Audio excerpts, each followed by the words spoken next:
Good evening, and welcome to Consensus or Controversy, documenting and discussing investigators' approaches to the management of ovarian cancer. I'm Dr. Kathleen Moore, and I'll be moderating the meeting today. This is our faculty for today, so I'm just going to start on my right and have my faculty introduce themselves. Alex. Good evening. Alex Olawaiye from the University of Pittsburgh. It's very nice to be with you. Hi, everybody. Dave O'Malley from the Ohio State University and the James Cancer Center. Great to see you all. Hello, everyone. Ursula Matulonis, Dana-Farber, Boston, Massachusetts. Hi, Ramez N Eskander, G1 oncologist, representing the West Coast at the University of California, San Diego. Good to be with you guys. The Pac-10. Yeah. All right. Welcome to my faculty. It's so nice to have you all here. And welcome to all of you. Thank you for spending Saturday evening with us. I did want to mention, in preparation for this event tonight, Research to Practice conducted a survey of this evening's faculty, as well as one additional clinical investigator. Shown here, many of you know Dr. Nicoletta Colombo. We all provided perspectives on a number of issues related to the management of ovarian cancer, and we'll be discussing some of those selected results as part of the conversation as we move through the evening.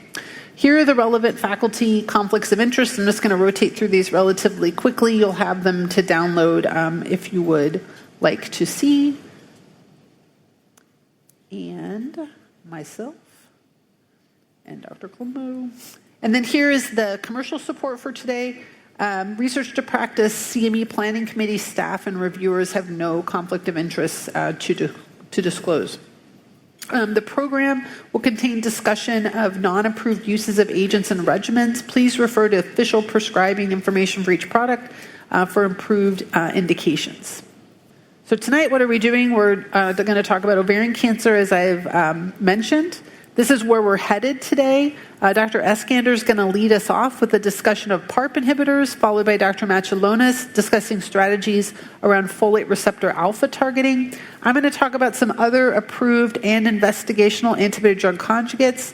Dr. O'Malley will cover other novel agents and strategies, and Dr. Olawaiye will talk about tolerability issues and the safety of these medications in our patients. All right. So with that, we're going to start with Module 1, and I'm going to turn it over to Dr. Eskander. Take it away. Great. Thank you. Thank you, Dr. Moore, for the kind introduction. It's a pleasure to be here with you guys this evening. We're going to talk about PARP inhibitors in advanced stage ovarian cancer, focusing on a few pillars. As outlined above, we'll talk about the relevance of biomarker testing in the management of advanced stage ovarian cancer patients. We're talking about long-term follow-up data, inclusive of updated overall survival data as it relates to PARP inhibitor utilization, choosing therapy, some ongoing phase 3 trials and their relevance in this space, and then the touching on post-PARP, leading into the presentations that my colleagues are going to have the opportunity to share with you through this evening. When we think about biomarker testing in advanced stage ovarian cancer, there's a few things that I wanted to principally highlight. Number one is that there are several modalities that could be utilized to try to garner the information that we need to facilitate decision making. There could be ascites fluid, you can have image-guided biopsies with our interventional radiologists, ctDNA assays, and then whether that is done at diagnosis, and then at subsequent recurrence.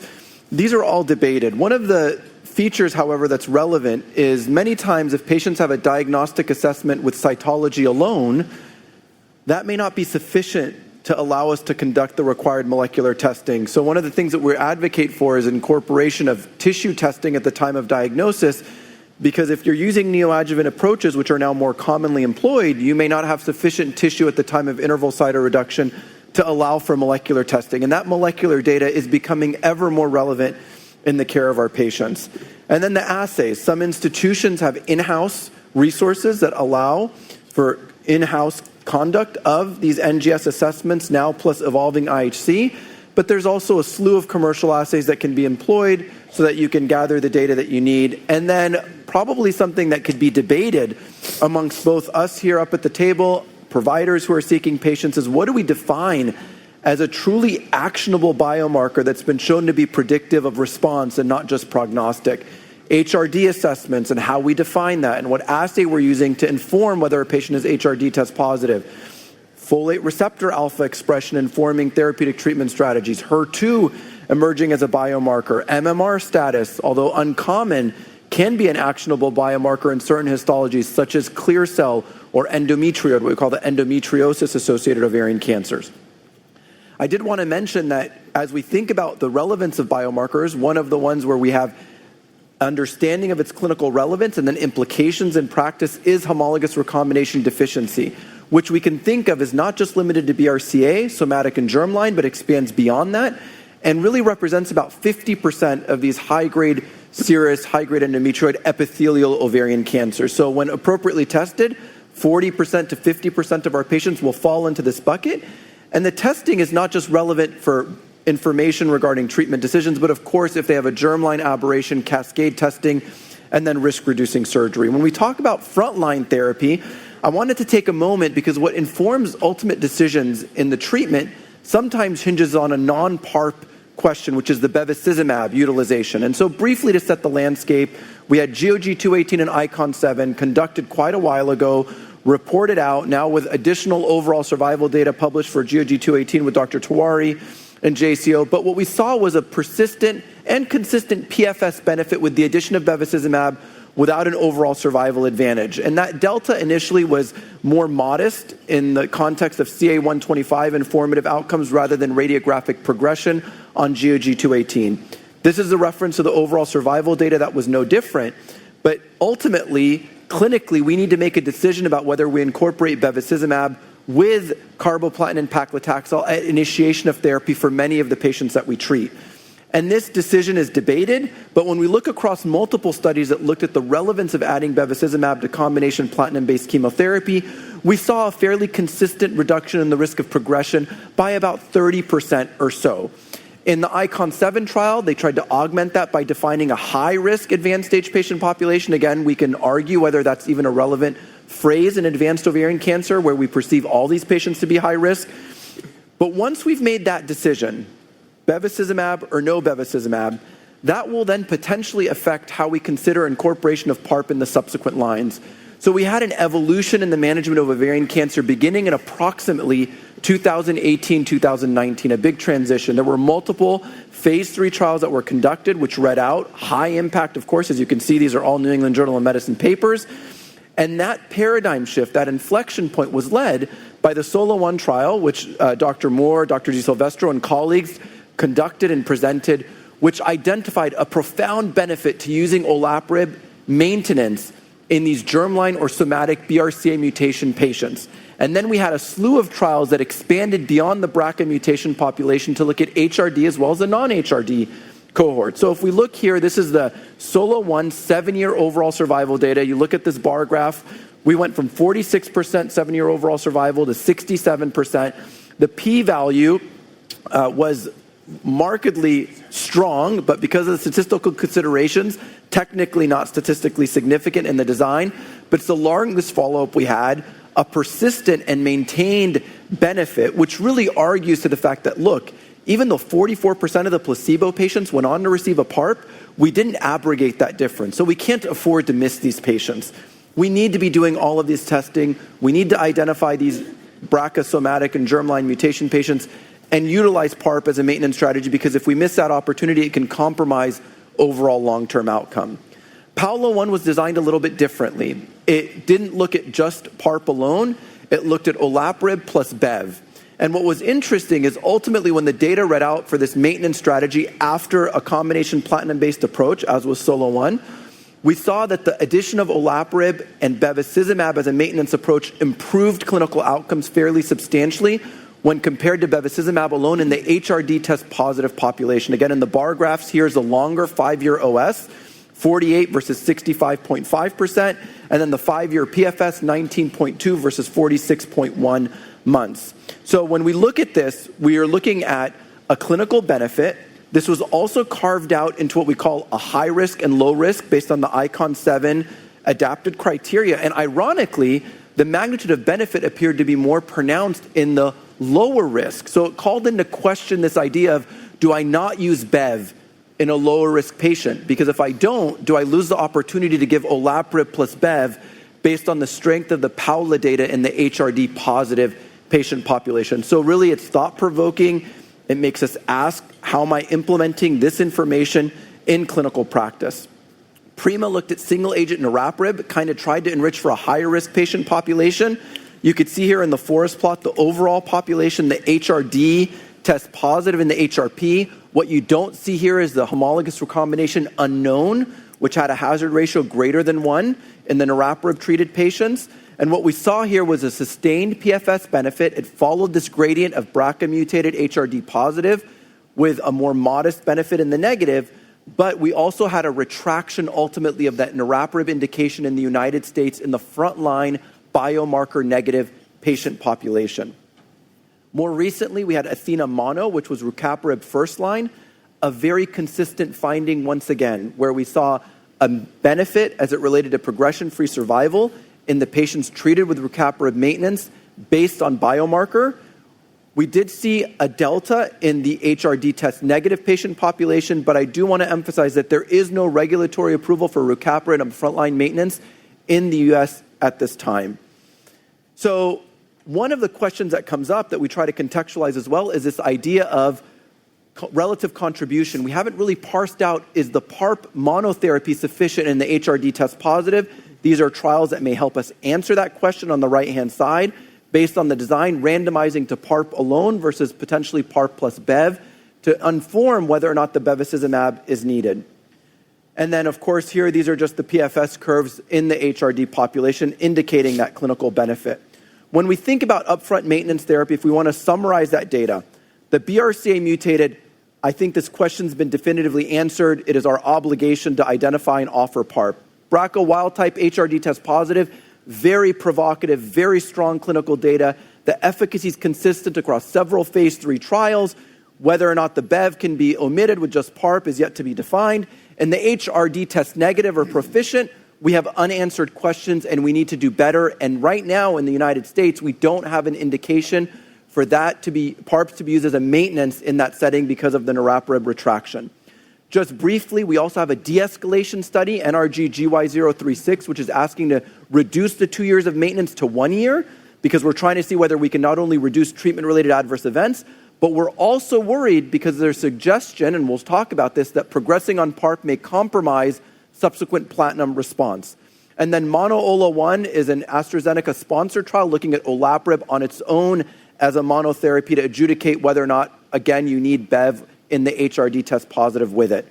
And then just briefly, this PARP re-challenge idea with the OREO study, this is really proof of principle, trying to understand, could we re-challenge? The clinical relevance of this today, it's not really practical because of the indication withdrawals in the United States, but what it showed us really is mechanisms of resistance are probably multifactorial and complex, but what can we do next in this patient population, potentially targeting the HRR pathway? And this was the data about compromised response after PARP progression. This came from a retrospective assessment of the PAOLA-1 trial. If you progressed while on PARP and went on to receive subsequent platinum therapy in the platinum-sensitive setting, the benefit was reduced by about 50%. And when you look at the objective response rates, again, it was 30% versus 50 to 60% progressing after in those who received placebo. So it makes us pause for a moment to really think about what are the implications of use. Let's make sure we use it in the right patients and then subsequently move the science forward, as my colleagues will have an opportunity to share with us today. Thank you so much. All right. That was a tour de force of the PARP inhibitor landscape, 8 years condensed into 10 minutes. All right, so we're going to go through some case scenarios and have a little bit of discussion. So we'll start working through these. We have about 6 of these, so I think we'll have enough time to at least touch on all of them. So I'm going to ask my panel to take off their kind of regulatory hats, just regulatory reimbursement aside. What would you want to use in certain situations? So this is a patient, which is stage 3C ovarian cancer. She's had a frontline surgery that was optimal, no gross residual, and she has had chemotherapy, paclitaxel and carboplatin, and you launch biomarker testing. So in the germline setting, it looks like most of us, except Dr. O'Malley, we're all pretty much aligned.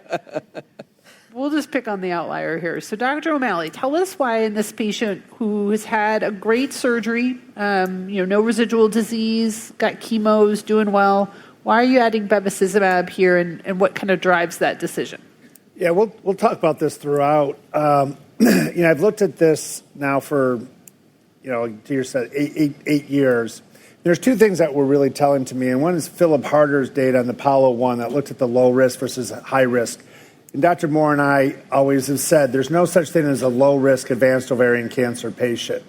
Their chance of recurrence is 85% low risk. Now we can look at some of Philip Harder's the exploratory analysis of Apollo 1, and we see that those best outcomes are actually in the lower risk patients. And so for me, I have a patient here who has about a 45% chance of being cured of her disease, maybe a little bit higher because we got all the disease out. I don't want to leave anything off the table and give her the best chance that she is going to have curative intent. Look at the propensity matched data that Ignace Vergote published on the Apollo 1 and the Solo 1 data. There was a non-statistically significant difference between those arms, again, in exploratory analysis, which real difference was about 10% improvement with clear overlaps of the confidence intervals. So if I would have given her Bev in the first line, which I would have, even in this low-risk patient, that I would then continue to olaparib.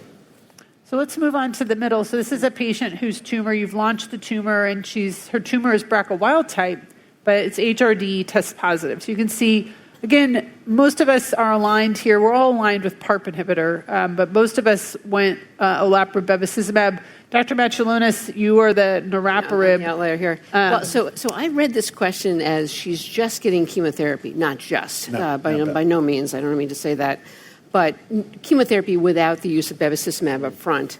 The PALA trial uses Bev with chemotherapy, and then patients are randomized to Bev with the addition of olaparib. So I was a purist on this, and clearly there was a reason why her team did not add bevacizumab to chemotherapy. Tumors HRD positive, BRCA wild type. So that's why I just selected niraparib alone. So let me ask you this. What if, go ahead, Ramez. Did you have, okay. Oh, sorry. What if, so you take care of a lot of patients who have kind of your referral center. So what if you have a patient that comes in, she's been treated in the community with paclitaxel carboplatin, HRD positive, just bevacizumab wasn't added, but it wasn't your choice. So she comes in for a maintenance discussion with you. Are you thinking about adding Bev and doing olaparib, or are you just a pure, not just, it's the same thing. Are you a purist and are saying you didn't get Bev, I'm going to go right with niraparib?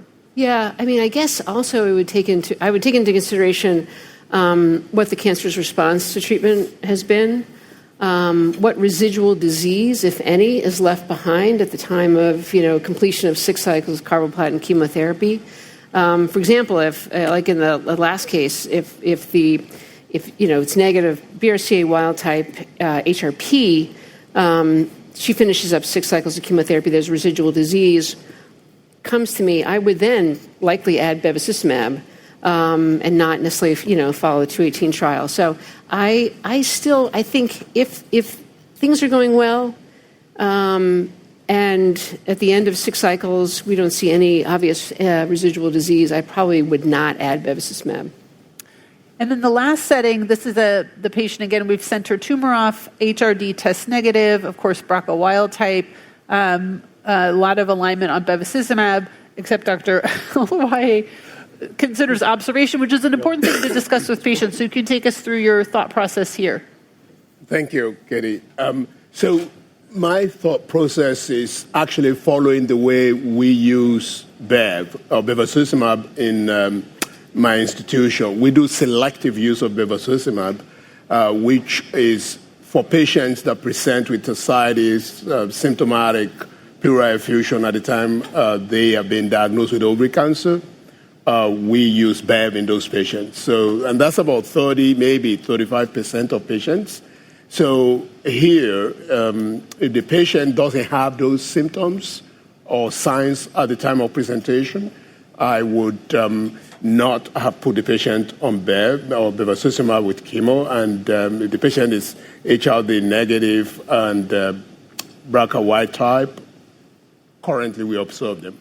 But you gave Bev to when she was BRCA negative, HRD positive. Yes, Why? because that gives me the opportunity to use pillar 1. That's the only reason why. It's a little inconsistent there, Dr. O. It is consistent. My answer is inconsistent as well. I'm targeting the HRD as a biomarker. All right, let's do another case. So this is a patient who we're going to talk about maintenance therapy with her. She's BRCA negative, stage 3C. Again, has had a very good surgery in the front line and chemotherapy. And you've sent her tumor, and you've tried 3 times with 3 different assays, and you just can't get an answer. Just says, I can't tell, or, can't tell, but to Dr. Matulonis' point, she had a beautiful response, to neoadjuvant chemotherapy ahead of her surgery. So you at least have some sense of her tumor's response. So this is sort of what we said. Let's start with just HRD indeterminate on 3 attempts. We were a little bit all over the place here. Yeah, right.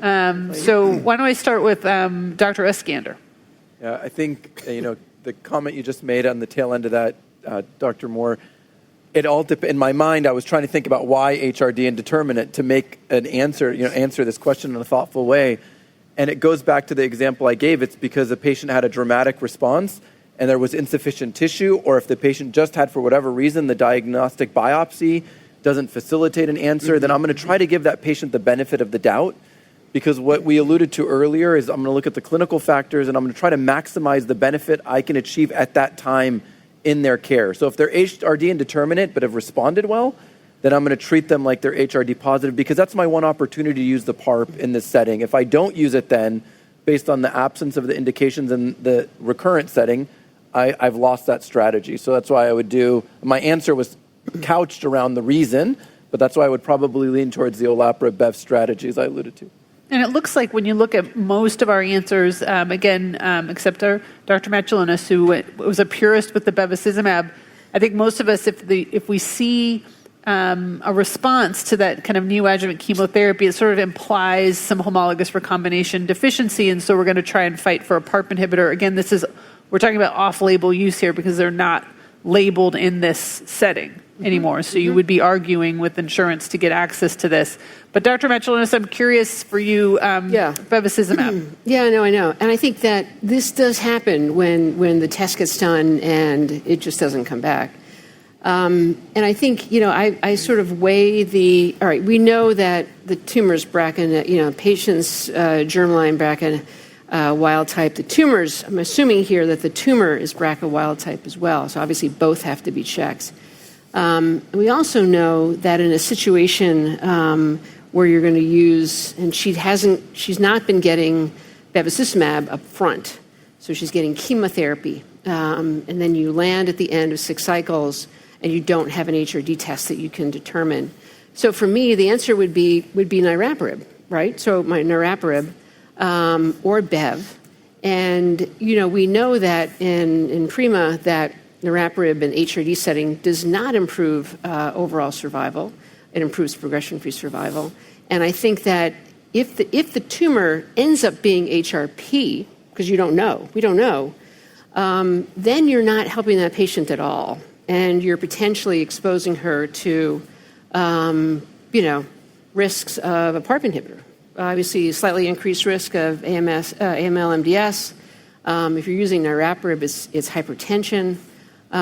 So usually in these settings, I'll have a discussion with the patient and explain the rationale. But, I think if the patient says, look, I really want to do PARP inhibitor, I understand what you're saying. Of course, I would, as long as she's counseled on the risks. But I tend to lean more towards not using a PARP inhibitor in this setting. Yeah, and I think we'll go into the next one, but I think this emphasizes Dr. Ramez's point during his talk that we use a lot of neoadjuvant chemotherapy in this era, and the setting of failed tests really happens a lot in the neoadjuvant setting at interval cytoreduction where things are just either necrotic or maybe they've all kind of disappeared and we just don't have the information that we need. So getting that core biopsy or big chunk of tumor laparoscopically right up front sometimes really helps us negate the likelihood of a failed assay. Okay, So let's move on to another one. We'll get a couple more in before we move to Dr. Matulonis' talk. So this is another patient with 3C ovarian cancer. She had an optimal debulking surgery. She got chemo-bev here and now has these biomarkers. We talked about this a little bit. I think we have alignment on the germline BRCA status. You know, if we're going to start bev, we're going to add olaparib and keep the bev going. Looks like we all have alignment in the HRD positive setting as well. This isn't super interesting for us here. And then again, Dr. Olawaiye, just observing people. Why would you observe someone that? What's up with you? Come on. The margin of benefit in GOG218 for the BEV arm was very underwhelming. And, you know, Professor Eskander alluded to that. It's like in GOG218, it's 3 months difference in PFS. And in ICON 7, I think it was like something less than 2 months. And for a treatment that you're going to give to somebody for a year, that just doesn't cut it for me. I discuss with the patients and let them know that this is an option, it's an approved treatment, and it's available to them if they want to use it. Most patients that I talk to about it, in that setting, they choose observation. But if they want to have it, I'll give it. And did you tell them all your best friends would recommend Bev? I can just see you We won't be counseling best friends somebody. after tonight. All right. So this next question, how would you indirectly compare the global efficacy of olaparib, olaparib-bev, and niraparib when administered as upfront maintenance therapy for patients with the advanced ovarian cancer and the following biomarker status? This is asking us which one we think is best when there's actually no head-to-head data. And we are kind of all over the place here in terms of our response. So why don't I come back to Dr. Eskander? Why don't you kind of take us through, you think PARP is PARP? I mean, this is cross-trial comparison at its best. We're just trying to make sense of what we might anticipate the response to be. The reality is in the BRCA-mutated population, when you look at the clinical trials, the phase 3 studies, the magnitude of benefit, you look at the hazard ratio in those patient populations, the reduction in the risk of disease progression and death was consistent. Every trial had slightly different, we have to be thoughtful that the eligibility criteria between the trials was different, so the risk population may be different, so you can't just look at the absolute numbers. That's why the hazard ratio is so relevant. But in my opinion and perspective, looking at it, I view them as the efficacy being about the same. It's more about what do I believe may be differences in tolerability or adverse event profile or the ability to dose reduce because I have greater dose flexibility, and that's a different question to answer than efficacy. Yeah. So let's move on. I'm going to take us to Dr. Matulonis. Right. So why don't you take us through strategies targeting folate receptor alpha and advanced ovarian cancer? Thank you. All right. So we're going to talk about drugs that target folate receptor alpha.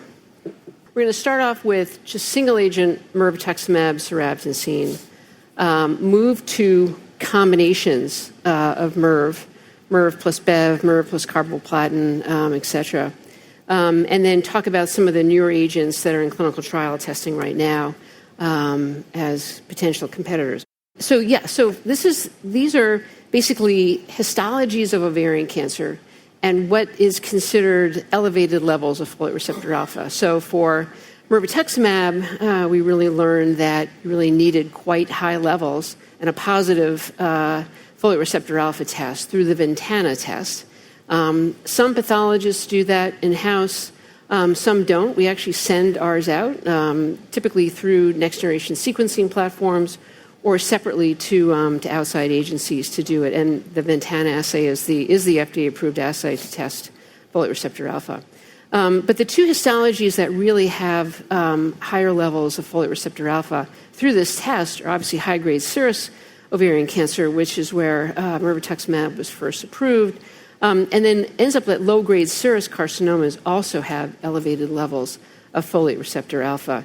Other histologies, clear cell, mucinous tumors, et cetera, typically have very low levels.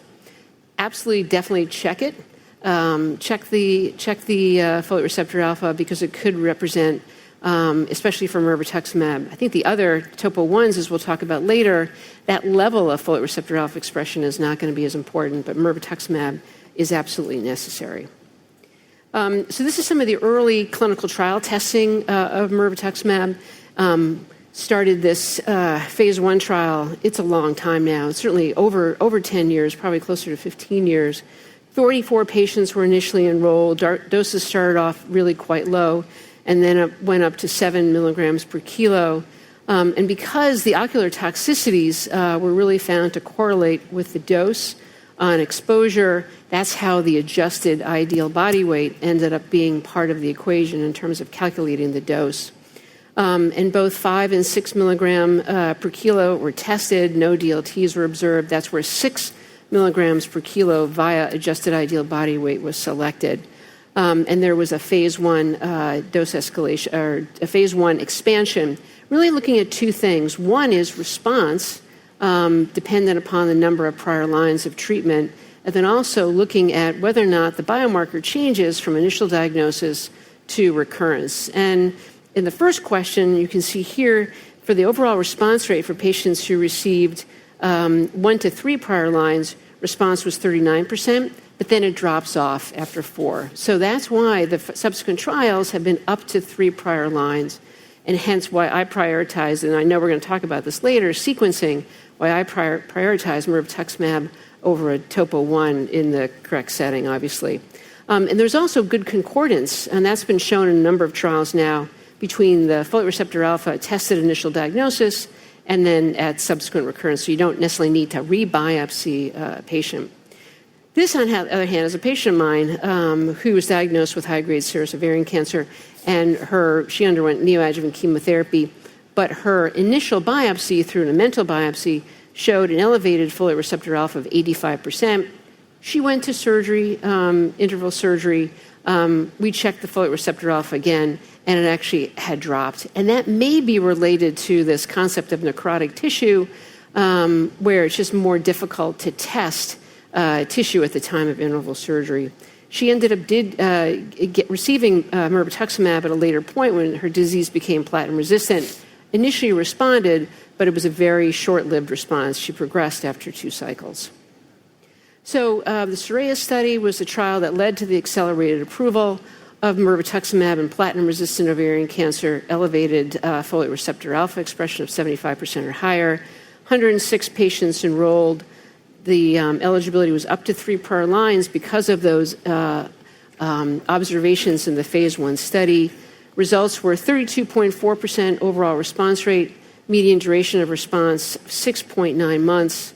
And again, here we're seeing overall response rate about 35% for patients whose first treatment in the platinum-resistant setting was mirvetuximab, but then that response rate drops down to 28.2% for beyond that first line. Again, a reason to prioritize MIRV up front. And this obviously led to the accelerated approval. I need to speed this up. To 10 minutes comes and goes so quickly. Mirasol, Dr. Moore's trial, phase 3 design of mirvetuximab versus chemotherapy, investigator's choice chemotherapy. Differences here for SORAYA eligibility is that here there was not a requirement for previous bevacizumab use. SORAYA there was. Up to 3 lines of prior chemotherapy and positive folate receptor alpha 75% or higher. Primary endpoint was progression-free survival assessed by the investigator. You can see that the results were superior for MIRV versus investigator's choice chemotherapy, and really one of the few trials in the platinum-resistant setting that showed an overall survival benefit that was a statistically significant improvement for mirvetuximab versus investigator's choice chemotherapy. Also here, mirvetuximab has better response rates, so 42% versus 16% for investigator's choice chemotherapy. And this trial led to the full FDA approval in 2024 for mirvetuximab in platinum-resistant ovarian cancer, positive folate receptor alpha. The PICCOLO trial was Dr. Alvarez-Secord's trial. This was published in the Annals of Oncology about a year ago, looking at mirvetuximab soravtansine in the platinum-sensitive setting beyond 3 lines of treatment. You can see here, and these were patients who had a positive folate receptor alpha level expression. Here, the overall response rate was 51.9%, excellent waterfall plot. And this is taken directly from the paper. The overall response rate drops down. So it's, if I can see it from here, 55% to 50%, but then beyond 3 lines, that response rate drops to 33%. And this ended up having now an NCCN guideline, so we can use this in our patients. MIRV-BEV is another trial. This is Dr. Gilbert's trial. It was published a number of years ago, looking at the combination of mirvetuximab plus bevacizumab in folate receptor alpha positive platinum-resistant ovarian cancer, 25% or higher. So not the 75%, but 25% or higher. And these are some of the results. Really hard to see, but basically, regardless of the level of prior expression or previous expression, so 25% to 50, 50 to 75, 75 or higher, very similar overall response rates and median duration of response. And this also led to an NCCN guideline approval, so we can use this in our practice. All right. And I really can't see this one at all. But this is from Dr. Konechny at SGO, and basically looking at the combination of carboplatin and mirvetuximab. Our site participated in it, and eligibility here were not fully 75%, but 25% or higher. Mirvetuximab is given at 6 milligrams per kilo, carboplatin given at AUC5. And you can see that the primary endpoint is overall response rate. This is the waterfall plot, and the overall response rate was 62%. The issue that came up here is that the rate of ILD or interstitial lung disease was actually quite high. And it's interesting, another trial I'm going to say in a couple of minutes if I have time, did not show that. So this is a concern using carbo-MIRV. And I think the Gloriosa study that I'll talk also about looks at MIRV as maintenance therapy. So this is the Mirova study that was presented Friday by Dr. Philip Harder. This is a small randomized phase 2 study of 145 patients. I lifted the eligibility criteria off of the slide set, but basically it's for patients who are eligible to receive platinum. So it kind of leaves a little bit up to the imagination, but they had to have at least a platinum-free interval of 3 months or greater. So it was 3 to 6 months, 6 to 12, and then greater than 12 were some of the stratification factors. They had to have measurable disease, et cetera. Patients were randomized to either carbo, MIRV, very much like Dr. Konechny's trial, versus investigator's choice platinum-based chemotherapy, so carboplatin, paclitaxel, carbogem, carbo-PLD. And in the carbo-MIRV arm, mirvetuximab was continued as maintenance, whereas in the doublet arm, just the regular carbo arm, patients could receive a PARP inhibitor. So PARP inhibitors in the recurrent setting are not allowed to be used in the United States unless the patient's BRCA positive. If it's BRCA wild type, we are not allowed to use them anymore. It's rescinded FDA approval. So these are some of the characteristics, and maybe we'll talk a little bit about this, but most of the patients had received 1 or 2 prior lines of treatment. And then on the right, you can see that a good proportion, almost 3/4, had received either prior BEV or prior PARP inhibitors. And very few of the patients actually had that 3 to 6 month interval. Most of the patients actually had greater than 12-month platinum-free interval. So it's interesting that in the standard of care arm, 10% of the patients did not receive treatment. They were randomized to the standard of care arm, and then they actually withdrew consent. And then if you look at why patients came off, potentially toxicity related, 18% in the platinum arm, and then 22.7%, so almost 23% came off for toxicities in the carbo-MIRV arm. This is a busy slide. What it basically says is that if you were randomized to the carbo or the platinum doublet arm, most patients received carbo pegylated liposomal doxorubicin. And then the other interesting fact is for the patients, once they finished up their 6 cycles of chemotherapy and they went on to maintenance, so if they were on the mirvetuximab arm, it was almost discontinuation. So almost 15% of patients came off mirvetuximab because of toxicity. So it really is, and I'm getting to the bottom line here. So the primary endpoint was median progression-free survival, which was really equivalent. There was a thought in the going into hypothesis was that carbo-mirv would beat a carboplatinum doublet, and that did not occur. The other interesting aspect here is that the response rates for carbo-mirv were nearly double. So 66 versus 32.8, 33% for the carboplatin doublet arm. Again, very interesting.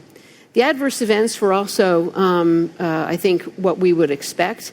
Ocular toxicity happened in about 50% of patients, and then neuropathy. So I think what ended up happening is patients came off the trial potentially a little bit early because of ocular toxicities and then potentially peripheral neuropathy, which are definitely known side effects of mirvetuximab.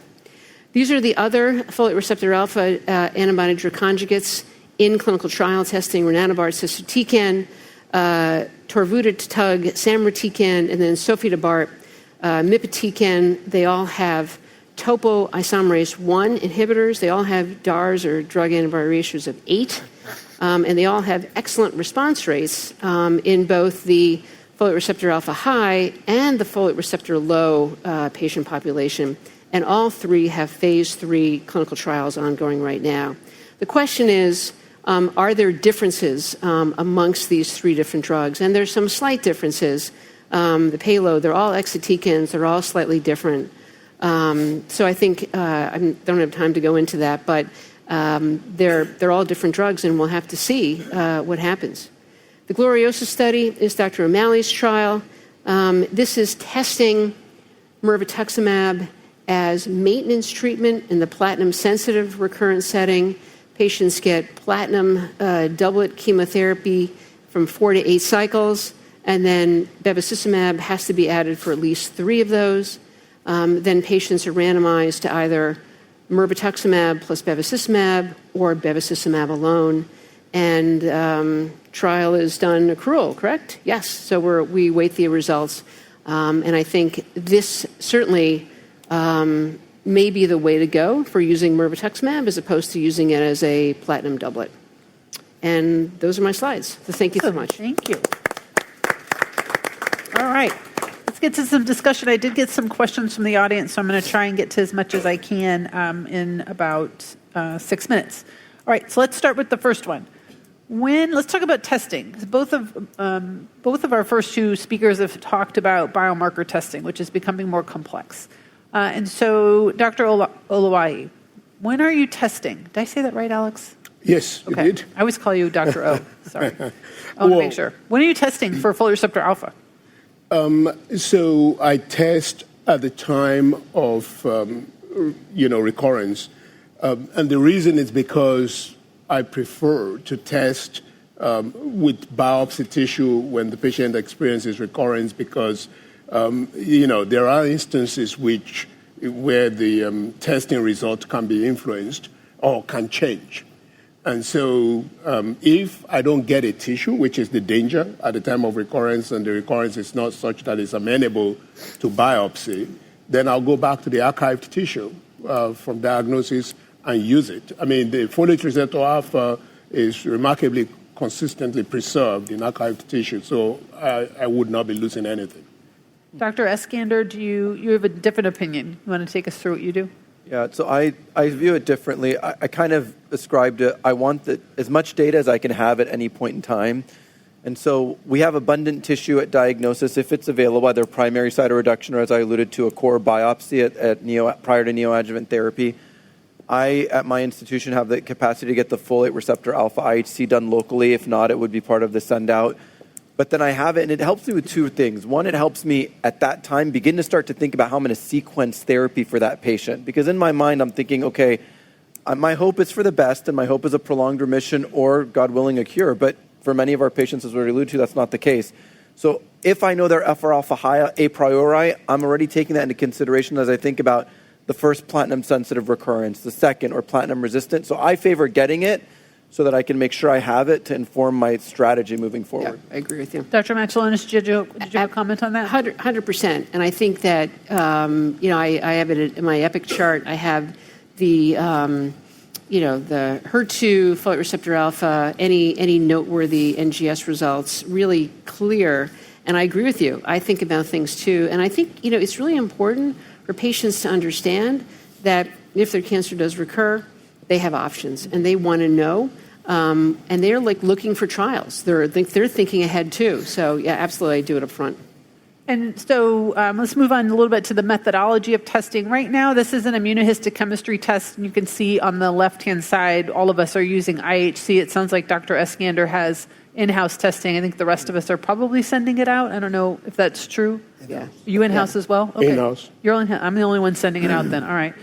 And then, so I'm the outlier. So, but we did have differences in what our personal threshold is for using. Certainly, this is. We're going to talk about something that's off-label just to weigh in. But I'm going to go to Dr. O'Malley because I feel like we are thinking similarly here. Can you take us through your? Yeah, I mean, you're looking forward to, it is off-label, but it also is NCCN guideline listed in the platinum-resistant ovarian cancer space. And I think we see clear activity when we combine it with Bev at greater than 25%. Does that mean I treat absolutely everybody? No, but I will absolutely consider it anybody greater than 25%. And in that case, if I have greater than 75% MERV alone, unless I have a clear indication, ascites, pleural effusions, I'm just usually going to use MERV single agent there. I don't disagree with that. I mean, I think I read this question as mirvetuximab soravtansine single agent. Yeah. I think single agent, I would not use it for below 75%, but I don't disagree. I would absolutely consider it for someone's 50%. Yeah, absolutely. I agree. I was thinking about it single. Yeah. Katie, can I ask you why you would have this cutoff of 50? So because I just practice in a data-free zone because I make things up. Because the cut point 25 to 50 is low. Or 49. 50 to 74 is medium, and then 75 and up is high. And there is a gradation of benefit. And so if I'm thinking about options for a patient that's not high, her tumor's not high, sometimes I'll retest if it's close because IHC is so subjective that sometimes you can pick it up and move it into that high range. But certainly in a patient who's like in the high 50s, 60s, the medicine works quite well. Yep. It just wasn't included in the clinical trial for reasons that go beyond this talk. And so I'm looking for it as a good option in that setting. I think when you're getting to lower levels of folate expression in the 25-30 range, it's not quite as effective. It's not terrible, but it's just not quite as effective. Yeah. So I think that's just what I think about. Like, I think it's a really good regimen in the mediums. Well, and those are also, and again, if we can get access to these drugs, but we're going to talk about the topo-1 ADCs and those group of patients. I'm kind of looking about sequencing. So at the lower folate receptor alpha expressions, we're looking to get them on a trial. So I think and we'll talk about that as well. Well, yeah, exactly. Yeah. So, I mean, I think this may change as we have more effective therapies moving forward. So in the absence of other actionable biomarkers, in which line of therapy are you typically employing mirvetuximab for your patients whose tumors are folate positive? So we're talking about folate high, platinum resistant. It looks like poor Alex. Alex. I know what you're going to say. I know. Explain yourself. Explain yourself. No, there's equipoise, sort of. So what I think here is we have a regimen that is now available that I can give to actually two regimens that the patient can benefit from. And the efficacy of those regimens are very close to the efficacy of the mirvetuximab soravtansine medication. So definitely it's an option, but I have other options now. And the tolerability of those options seem to be a little bit better than the tolerability of mirvetuximab. That's why. You're talking weekly taxings. Yes, the weekly toxins, either with the Ursula regimen or with the, B96 regimen. Well, we can definitely debate the tolerability of those. And also the fact that patients do not want to lose their hair. And I think the point here also is the biomarker-directed strategy, meaning that we're linking the therapy to a patient population where we have that biomarker available to us to inform. But we do that, though, Ramez, because of efficacy, right? That is the benefit of biomarker, directed therapy. But if the efficacy is good, biomarker directed therapy is just as good as. Sure. Yeah. Let's hit this last one, and then we'll move on. Because Dave, I'm coming to you because you just brought up sort of the other ADCs under development that Dr. Matulonis, Ursula mentioned. So can you address kind of this question of how you're thinking about mechanistic differences with the topoisomerase 1 ADC versus a microtubule toxin like MIRV? Yeah, I hit send on this when we were filling this out. I'm like, I don't like the way that said, then I already hit send. I should have said likely improve efficacy at lower folate receptor alpha expression levels. And maybe at the higher also. So when I'm looking at the Topo-1 ADCs, at the lower expression, I think we're seeing more consistent response rates, 50% plus or minus 5%.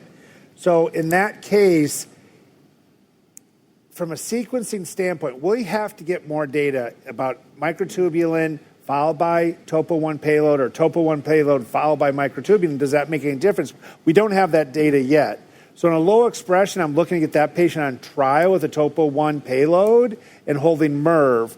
Now, if there's no trial available in that medium expression and I don't have a Topo-1 payload, I'm going to go with MIRV-Bev in that instance. Yeah, and I think, like, my answer is not particularly really intelligent. I think that It's the smartest of all the answers, actually. So how I read this was This was late at night, huh? Were there mechanistic differences amongst the three Topo-1s? So that clearly I tried to cover it in like 10 seconds of my talk, but I think those all have the same drug antibody ratios, same exatecan payload, Topo-1 payload. So I'm not sure. That's how I read that. That's why I said I'm not sure if there are mechanism differences amongst those three Topo-1 payload drugs that are going to lead to potentially superiority of one over the other two. It's too early to know, I think. Yeah. Okay, we're going to move on to me. And I'm going to take us through other investigational antibody-drug conjugates in ovarian cancer. So that's what we're going to do. All right. And we've been referencing this, the biomarkers. Actually, a bunch of us on this stage were involved in the development of mirvetuximab. That's all we were testing for was folate receptor alpha. That's it, because that's all we had. It's a very different landscape now. It's becoming much more complex with overlapping biomarkers, and I'll end my talk talking about that. But I created this slide with kind of the available data, and I want to acknowledge that many of these biomarkers don't have validated cut points yet. So this is like someone's definition of low, medium, and high TROP2, someone's definition. So these are, other than folate and HER2, we really don't have validated biomarkers for these others. So this is an estimate. I just want you to know that. Don't publish this and be like, Dr. Moore says it's this. This is just an example to really kind of show you the prevalence of any expression of many of these, and that will make sense as to why there's so much overlap. And the complexity of an environment where a tumor might have three of these at different levels, and the importance of understanding the predictive value potentially of those levels when we have multiple antibody-drug conjugates at our disposal. So I'm going to start with HER2, which is the least prevalent biomarker in epithelial ovarian cancer with some variation by the histologies. And we're starting to get more data with this. And I also want to emphasize here the very small numbers on which the data for endometrioid clear cell and mucinous is based. So please take this with sort of a hypothesis generating view. But in high-grade serous ovarian cancer, the likelihood of finding HER2 3+ is incredibly low, in the single digits. 2+ is a little bit more common. You could find it 15-ish, 20-ish%, depending on how hard you squint or bake the slide. And then 1+ you'll find up to 20%. And what that means, we don't really know. Clear cell, endometrioid, and mucinous, actually you will have a higher likelihood of finding HER2 positivity of a reasonable amount, potentially a targetable amount, especially for ovarian clear cell cancers. And so this is just a point I wanted to make, because that is a histology where we really have a high unmet need for effective therapies, and this really might be kind of the magic beans for patients. And so you definitely want to test here and make sure you know the HER2 status on your clear cell. We have a recent publication from Destiny Pan-Tumor 02, and I'm going to use that as most of the reference for this talk. On the left-hand side, you can see the Sankey diagram for all patients on Destiny Pan-2, all the different tumor types, showing local and central concordance, which is not super strong. And so the question is, does that matter? I pulled out the data just for ovarian cancer and made my own Sankey chart, which I'm really proud of on the right, so please appreciate that. Because I'm not good at this, so I'm just proud of that. But you can kind of see in ovarian cancer, the 3+ local testing, about half of them become 2+ on central re-review. 2+ is mostly 2+, some of them become 1+. But the point is, does that matter? I mean, is that just like an academic discussion? Do you worry about that? Or does it matter in terms of how well the drug here, TDXD, works? And the point is, we don't know yet because the numbers are really small. It's only 40 patients on Destiny Pan-Tumor, but I pulled this data out and then turned it into some bar graphs just to point out that right now, local testing versus central testing doesn't really look that much different. So maybe it really doesn't matter and we can just quibble about differences, but if you find a whiff of HER2, it may be okay to justify use, but I think this requires additional validation, especially once we get additional active therapies. If there are predictive differences in knowing something's really 2+ or 3+, and I might use another drug, I think this is going to be an important thing for us to sort out. But right now, it doesn't seem to really be overwhelmingly important in terms of does the drug work, yes or no. And then I wanted to just show now, again, this is the clear cell. This paper also just came out, and it breaks down who the patients were in terms of their number of lines of therapy, prior exposures to bevacizumab, PARP, and clear cell, which we kind of all wondered from this. And here they are. There were 8 patients with clear cell cancer on Destiny Pan-Tumor, and those of us that take care of this, 33% response rate in clear cell in the recurrent setting is not disappointing. And so that's just some small numbers, but data for you to see. Also, efficacy really didn't seem to be too dependent on things like line of therapy. And so you can see here the patients that had one prior, 2 priors. Here in highlight, I'm showing you prior PARP or no prior PARP. You heard Dr. Eskander talk about the wonder about whether prior PARP impedes the response to next line of therapy. Again, very, very small numbers here, but no signal, at least, that it matters too much with topoisomerase 1 inhibitors, which I think is an interesting finding. So TDXD has moved into, as a confirmatory trial in ovarian cancer, the frontline went right up, big jump from recurrent platinum-resistant into frontline. This is Destiny Ovarian 01, which is enrolling patients whose tumors are ineligible for PARP in the frontline for maintenance, who have received bevacizumab with chemo, and they're getting bevacizumab maintenance or bevacizumab plus TDXD maintenance, TDXD given for 2 years. And at this meeting on Monday, you can see this poster. There was an FDA mandate that there be a safety cohort done with Bev TDXD in this setting with some prolonged safety follow-up to make sure that this, at least as best as we can tell, would be a safe and good idea for our patients. And so all we have is the abstract thus far, so all of us are going to be looking at the poster on Monday, but this is the 20-patient safety lead-in that allowed that study to continue, and we can take a peek at that on Monday, but it did demonstrate, not unexpectedly, that this does look like a safe combination to use in this setting. So that's HER2. Let's talk about cadherin 6, CDH6. very, very, very prevalent in high-grade serous. You don't even have to test for it because we pretty much know it's there. But there are different levels of cadherin 6 expression, like anything, any IHC. What that means thus far, we don't really know. So there's several of these medications in development. I'm just going to talk about raludotatug deruxtecan, or RDXD, which is an antibody-drug conjugate targeting cadherin 6, and it's conjugated to deruxtecan, so similar to TDXD, except for a different target.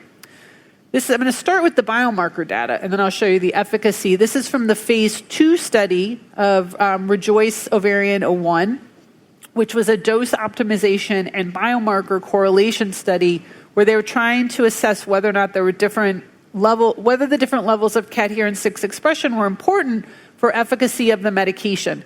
And the take home from this study, from this graphic, is that there is no statistical link between the level of cadherin 6 and the likelihood of response to this medication. But I do just show this so you can see about 21% of the tumors that were tested are on the low end of cadherin 6 expression. Again, we don't have public data on what the actual cut points are, so I just divided this into thirds. And about 20-ish% have like middle expression, and then the rest are up here, about 60% of patients who are enrolled, and they were not enrolled based on cadherin 6 expression. It was just all comers. So 60% are in this top third of expression. And it does seem to me like the responses kind of cluster there, but whether or not it's truly statistically important remains to be seen as this study continues to accrue. This is the waterfall plot for the phase 2, 3 active dose levels. This was dose optimization. All 3 were very active and quite honestly well tolerated. 5.6 milligrams per kilogram was selected as the go-forward dose into the phase 3 clinical trial, which you can see on the right-hand side of your screen. And this is open and accruing right now globally in the platinum-resistant ovarian cancer space, unselected by cadherin 6 level, but stratified by cadherin 6 level, 1 to 4 priors, platinum-resistant ovarian cancer. TROP2 is another common biomarker. We've heard about this a lot across solid tumors. Again, highly prevalent in high-grade serous, high-grade endometrioid, clear cell mucinous. You can find it almost across the board in histologies. These cut points, again, are someone's interpretation, but we don't have a validated cut point yet series for TROP2. So this is just an estimate. It does differ a little bit by histology. We find it commonly across all histologies, but the level of high, medium, and low does vary a little bit. You can see in clear cell, it's less common to be at the higher levels of TROP2. In endometrioid, it's maybe more common. Does this matter in terms of how well the medications work and for how long? Remains to be seen. This is an active question that we don't have answers to yet, but there are differences in expression by histology. We have several drugs in development. I'm just going to mention sacituzumab deruxtecan, which is targeting TROP2 with a belotecan payload. So this is a camptothecin payload. This is the platinum-resistant ovarian cancer phase 1 expansion cohort. So you can see the response rate is a respectable 40%. At SGO this year, we saw a study out of China that looked at this medication as a maintenance in the platinum-sensitive space with pembrolizumab at 2 different dose levels, 5 and 4. And 4 is likely the appropriate dose in the maintenance setting, just looking at differences in dose optimization. So this was an important study and justifies some ongoing larger studies in the global space. But I do think we have to be a little bit careful with all of these ADCs as they move into maintenance as we talk about toxicity. Because what you can see with the TROP2s across the board is we do see a high rate of stomatitis. I do think this was compromised somewhat by the addition of pembrolizumab here, maybe making this rate a little bit higher, but this is something we have to watch for, as is hematologic toxicities. I think the tolerance for toxicities in a maintenance setting versus a treatment platinum-resistant setting may be different. And so this is something we have to keep in mind. There are global phase 3 studies running. I'm showing you 2 of them here. This is TroFuse 21 with bevacizumab and sacituzumab deruxtecan as frontline maintenance and PARP-ineligible tumors. And Dr. O'Malley is running that study. Am I right? the right one? And then Trofuse 22 is in the platinum-sensitive setting. So this is moved into 2 settings at the 4 milligram dose with bevacizumab as a maintenance. And so we'll have to see, how that goes as it starts to rear up in accrual. And then just ending, there's so many others. I'm just going to show up one slide, B7H4 and Claudin-6. We saw data, and this is just, I can't show you everything, but I'm just going to show you data from SGO, because it was just a week ago for mosertotug, rezatecan, or MoRes. This targets B7H4. This is some of the dose optimization work for B7H4, topoisomerase 1 antibody-drug conjugate. And then I'm not going to even try to say this is Toral 123. They gave it a name, and I haven't practiced it yet. But this targets, it's just so hard. It's like so many consonants in a row, except for the I. But this is Claudin-6, but it has an MMAE payload. So this is a microtubule toxin. So it should be thought of in a distinct category from everything else that I've talked about. And the biomarker here is almost mutually exclusive with folate. So this is in development as well, and you can see these waterfall plots are where we'd want to see our patients treated. So I'm just going to end. This is data from Dr. Hamagawa that was presented at ESMO last year. So it's local testing of biomarkers. So please take this with a grain of salt. It's like in his home institution, how they scored things. But they looked at a population of patients who were neither folate high nor HER2 3+. So double negatives. And they said, okay, what else is there? And they looked at cadherin-6, B7H4, and TROP2 and gave them some cut points in their local lab. And you can see they called positives 2+ or 3+.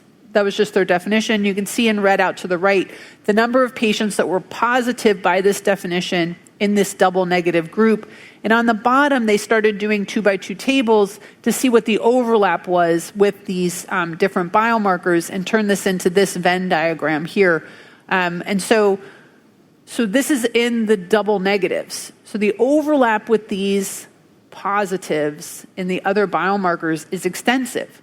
And we have to sort out now with all of these ADCs that are coming, the efficacy, the safety, the sequencing, and the overlap to really understand which one of these medications is right for each patient in the right setting, which is a good problem to have, actually, but I think sets us up for many conversations moving forward.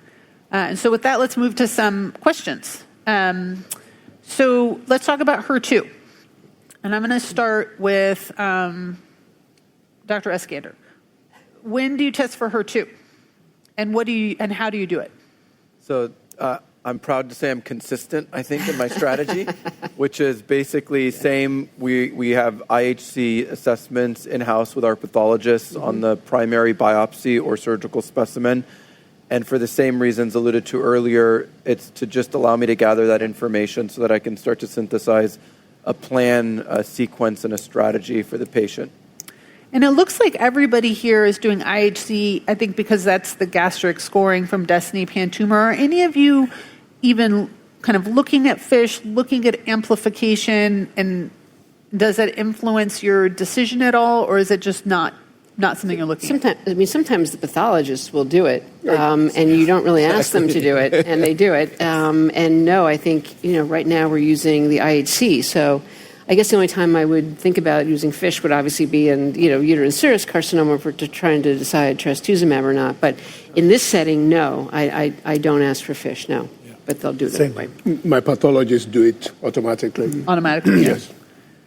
So this sort of leads me into my next question. What threshold are you looking at? If you're thinking about TDXD for a patient, it's NCCN listed for 2+, 3+, FDA for 3+. What threshold makes you start thinking about TDXD in your practice? I'll start with you, Dr. O'Malley. Yeah, I lied here. The question is, are you required to employ TXD? So required TDXD is really 1+ higher. I don't believe there's really any difference between 1 and 2+, and you could argue the ultra low expressors, looking at the breast cancer data. So I put it as the 3+ because I'm really looking for clinical trials for those patients who aren't 3+, but a 3+ patient, I really have a hard time randomizing them or going to an unproven clinical trial, and I would do TDXD in that patient. So that's why I put that. I'll consider it on anybody, 1+ or higher, but that definitive is the 3+. Yeah.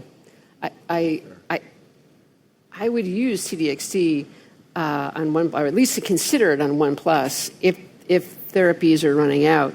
I've just had problems getting insurance companies to pay for 1+, and you have to write a letter of medical necessity, and oops, I just dropped my thing. But usually they don't accept it. So that I would consider it for somebody who just doesn't have any options if they have 1+. I agree. Yeah. Yep. So you're a patient with advanced ovarian cancer. She's eligible to receive both strategies. So we do see this overlap right now. Maybe her tumor is folate 80%, and she's HER2 2+. I've certainly had patients like that. So I think it's not an either or question. So what are you going to use first and what are you going to use second? So Dr. O, what are you thinking about for this patient? She's got both biomarkers. So the way I look at this is I have two very effective options for this patient. One of them is from a randomized phase 3 trial backed by robust data. So that data compels me to prioritize that regimen as my first regimen, and that's mirvetuximab soravtansine from Mirasol. The TDXD response from Destiny Pantomoto is respectable, but it's data from 40 or 42 patients. 40. So I would go to it eventually, but not before mirvetuximab. Yeah, I mean, when you say robust data, it's overall survival benefit. I mean, yes. that's rather than, what was there, 11, I think, in the 3+? 3+. Yeah, I think the 11 correct. patients. Yeah. Mm-hmm. Yes. Yeah, I think we do, and this may change with time, but we do also have data with MIRV, and I'm not trying to do a MIRV commercial, but we do have phase 3 data, that the earlier lines of therapy you use it, the better it works. Yeah. Which is true for most things, but at least the ADCs have been working across maybe more lines of therapy. I think we'll see as we get our first phase 3s from the topo ones. Right. But there may be some sequence importance to when you use MIRV. So if RDXD were available today, would you be comfortable using it in sequence with other antibody-drug conjugates that are currently employed? So that would be TDXD and MIRV. So we have both of those, and now you have RDXD.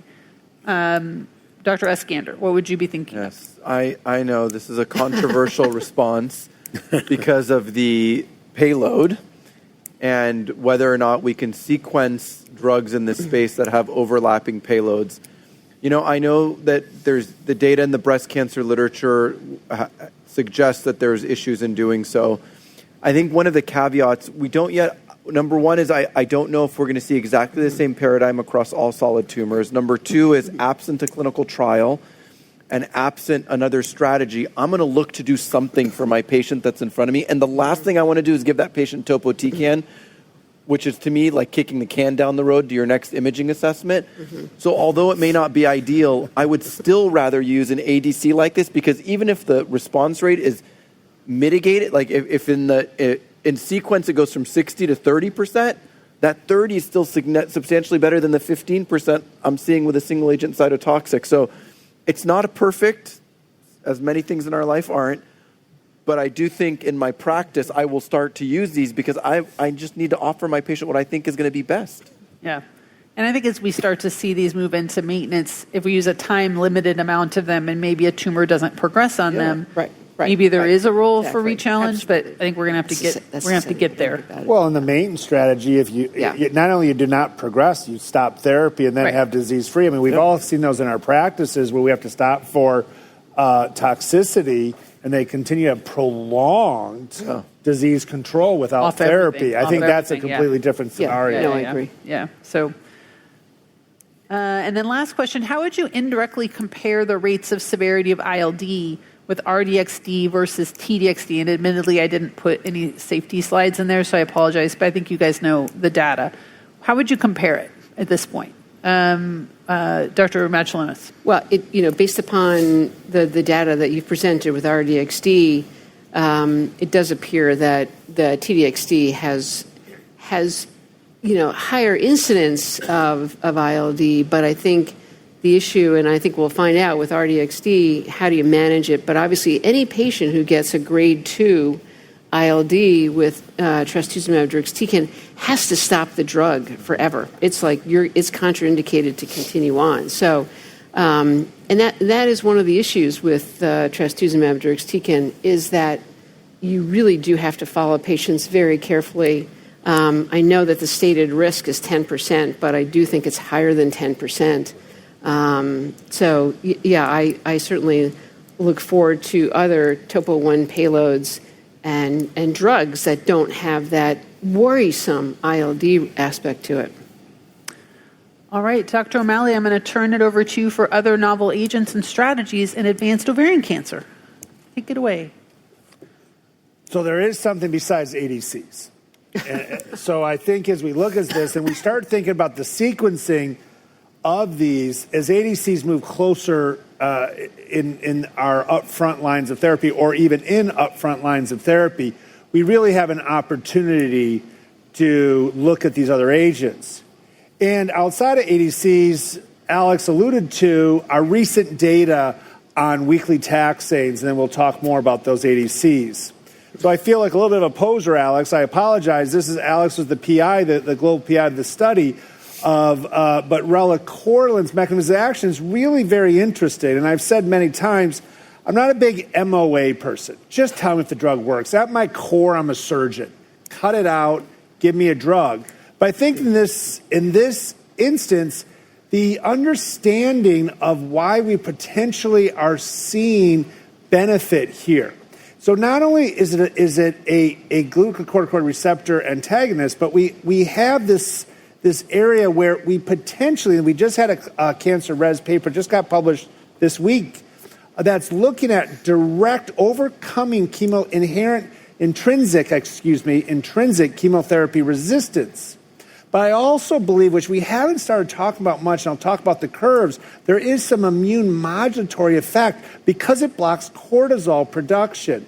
We know cortisol being anti-immunogenic protein, whatever I'm trying to say. You guys know what I mean. Been a long day at ASCO here. I apologize. I'm losing my words. So Rosella's study looked at everybody received nab-paclitaxel. Everybody received nab-paclitaxel. This was actually a change in design because we originally included PLD and topo, and thank goodness we did, or everybody would have said this trial was because the underperformance of the control arm.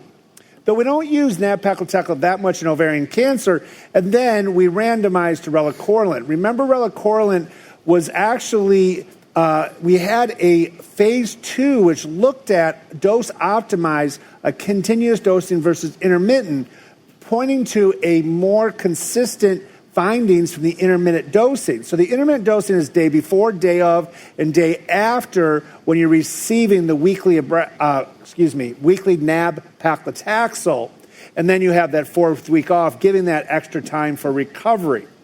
This was heavily pretreated, 1 to 3 priors, and we actually allowed primary platinum resistance up to less than 1 month. So a little bit higher risk group of patients. So we look at this. With that, prior, and everybody required BEV. So 100% of people had BEV. Prior lines of therapy, we had 43% that had 3 prior lines of therapy. And when we look at this group of prior taxane in the platinum-resistant setting, we actually had 4% of patients in each one of those. My belly just hit the mouse. Wasn't that funny? Okay, look at that. That was a belly moving that. Oh, God, I got to lose some weight. Jesus Christ. Your belly hits the mouse, you're gotten heavy. All right. I don't know. That was embarrassing. I'm like, why is that moving? Oh, all right. I've never seen Katie laugh that hard. All right. Oh, boy. Let's go. All right, Rosella, the primary analysis was BICR, and Alice presented this. We actually updated this at SGO. But when we look at here, we have a 30% improvement, and I really don't like quoting median progressions in platinum-resistant ovarian cancer. Most patients come off at the first or second disease assessment, underestimating the impact. We have to look at the separation of these curves. And we actually see separations of these curves early on at that first disease assessment. So the relacorilant is allowing us to have those patients stay on treatment early and longer. And you see clear separation of the curves doubling at 12 months in this group of patients whose, remember, their median overall survival not that long ago was 12 months. So when we look here at the overall survival, again, updated SGO and presented by Keta, we had, presented by Alex, we've met the co-primary endpoints of overall survival. So with this, we now have both progression-free and overall survival benefit. You see there, clearly statistical and clinically significant, truly. And again, 4-month medians, don't love it, but a 35% improvement. And what's one of the telltale signs of immune modulation? Separation, the tails of the curve that stays separated. Look at that, beyond even and going up to 2.5 years in platinum-resistant ovarian cancer. Pretty amazing that we see this translate. We look at the common adverse events, we actually see most of them appear to be related to the cytotoxic therapy. Maybe slightly bumped up there on some of the hematologic with the combination. And this led to approval on March 25th of this past year, giving us another option in platinum-resistant ovarian cancer, which followed actually the announcement of Keynote B96 that looked at, and this was mostly a European trial, though we did have some sites that enrolled in the US. Once again, our best regimen, which are weekly taxanes. The difference here in B96, which was interesting, they supplied the BEV if the investigator and the patient thought that they would want BEV. Because especially in Europe, a lot of countries do not reimburse BEV in BEV after BEV. And so what patients took BEV here and elected for BEV 73% of the time. Okay, 73. So again, the standard comparator arm here had our best option. There was no underperformance. And you see that a little bit in a slightly improved in cross-trial comparison, which we never do, in the control arm. So again, a modest improvement between those arms, about 25%. Now, I included on the PFS both CPS positive, the biomarker positive, as well as the intent to treat. And you see there's not a whole lot of difference when I look at it, but the FDA thought there was enough difference. So that's why I only include the overall survival advantage here in the CPS positive. Once again, meeting both clinically, statistically and clinically significant with about a 25% improvement overall survival. With Pembro, which I think I forgot to say in that initial slide, with Pembro as our investigational agent. And again, see separation of the tails of the curve that persists in this trial. Now, when we look at the outcomes here of the objective response rate, which is, the apples to apples comparison, to me is a little easier to talk about across when we're looking at different agents, that we're seeing response rates with actually slightly increased when we add the Pembro. When we looked at those groups of patients, when we look at Pembro single agent, we do see about a 5% response rate. Now, how much of that is just variation on inherent changes within patients on treatment? And again, what you would expect is that we do see an increase in the immune-associated toxicities in our experimental arm. Something to keep in mind. In the past, ovarian cancer trials, usually we didn't keep the patients on treatment long enough to see some of these immune-associated side effects, which we are now in this regimen. Once again, 1 month prior to relacorilant, we had approval of the B96 regimen, which is weekly paclitaxel plus or minus BEV plus Pembro. Now, one thing I didn't highlight when I talked about that, interestingly, they utilize the paclitaxel every week with no break. In most of our practices, we do 3 out of 4 weeks. So sometimes it can be a little tough to dose this in clinical practice. So let's change gears and talk about other agents. So this is not exhaustive. These are drugs that I've worked with. These are drugs that we've worked with within the GOG. Some of them we have trials. But it gives us an example. We heard this morning a couple more examples of non-ADCs which are showing activity. Fiona Simpkins from Penn has really done an amazing job of looking at these DNR repair mechanism as a target. And we have azernasertib, which is a WEE1 inhibitor, which she reported at SGO last year. Overall response rate was only 20%, but when we look at the cyclin E1 overexpression, in this case, not amplified, overexpression with IHC, the response rate goes up to 35%. Looking at a CDK2 inhibitor, once again, in groups of patients with CCNE overexpression, we see response rates around the 30 to 35% in this dose optimization study. And interestingly, we continue to have this trial open within the GOG, which is looking at an engineered virus. And we see biologic behavior changes with an immune modulatory effect.